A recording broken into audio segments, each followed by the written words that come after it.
But Lachlan, you asked me if I had any of the like worst movies of the year that I can talk about, and that kind of brings us to what we've been watching.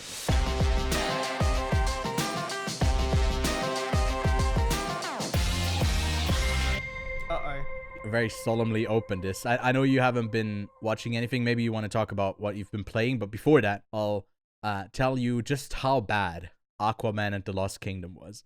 I think it's in contention for the worst movie of the year. It was so bad. I gave it a half star. Bad, eh? Yeah. Wait. Wait. Before you even continue, can I ask? Yeah. Is it like when I give it a half star, sometimes I'm like, I just don't want to give it 0 stars. I want to give it a half star so it skews the score down. Or is it genuinely a half star? At some point, I was thinking like, oh, we are getting into the 1 star, 1.5 star category because there's some action scenes. But then they're so cut up and there's no motivation, and then the solution to the issues, or like the thing that's like in the action scenes is always so incredibly stupid that I hated it. I hated it. And it like they have, obviously this is the end of the DCEU, right? It's telling that like usually there's press screenings for all of these films like a week before, maybe in the same week. Maybe there's an embargo that really is up until the day that it releases, so you know the pre-sales aren't affected by like really bad ratings before a movie comes out. None of that is what happened with Aquaman. They just straight up didn't do a press screening. So I had to go to a public screening to even like be able to review this, right? And you couldn't get the review up before the movie comes out here in Switzerland. And I think it's been like, I haven't seen a ton of reactions for it when it comes from like the press. They've just been trying to silently dump this one and drown it in the salt water. The trailers are also very misleading. The trailers show you that like it's going to be a kidnap movie. That kidnap part happens in the last fourth of the film. It has nothing to do with the rest of it. It is a very jumbled mess. We get a basically like 20-minute long sequence after we see Aquaman again with Black Manta, I think is his name. Where he establishes all of that, and like a scientist that works with him that's played by Randall Park. And Randall Park is somehow in the entire movie, and he seems to be a bigger character than like Hera, Amber Heard. They completely cut her out of the film.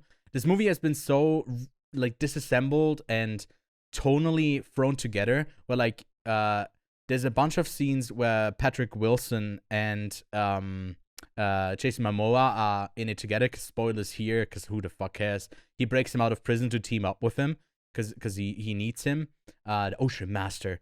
And then there's like a bunch of like buddy cop stuff, buddy comedy type stuff that they do with each other.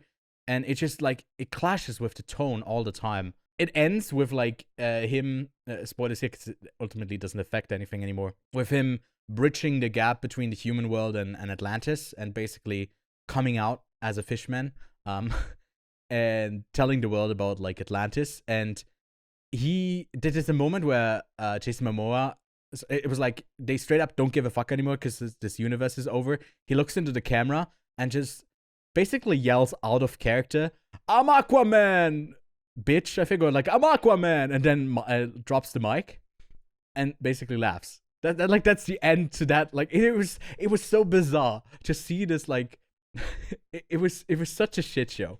It was so bad. And even in this film, remember in the first one, I think James Wan is the director of this, right? Still, let me actually check. I don't know if he is still on. James Wan, you know James Wan, director of Insidious, Conjuring, I know James Saw. 2, but I don't know James 1. Don't make fun of my pronunciation. Go one. You're welcome. Sorry. He is the director of this one. I think this movie also cost $205 million reportedly. My God, they're gonna lose out on that. It's not gonna make anybody. But it feels like James 1 and James 2, Thing 1 and Thing 2 here together. They could not give a single fuck about this. Like it feels like they're just putting it out to put it out there. Everyone's just there to collect a paycheck. And Jason Momoa is having a good time, so maybe you'll have a good time with him. But it's this. It was horrible. I hated it. I hated it so much.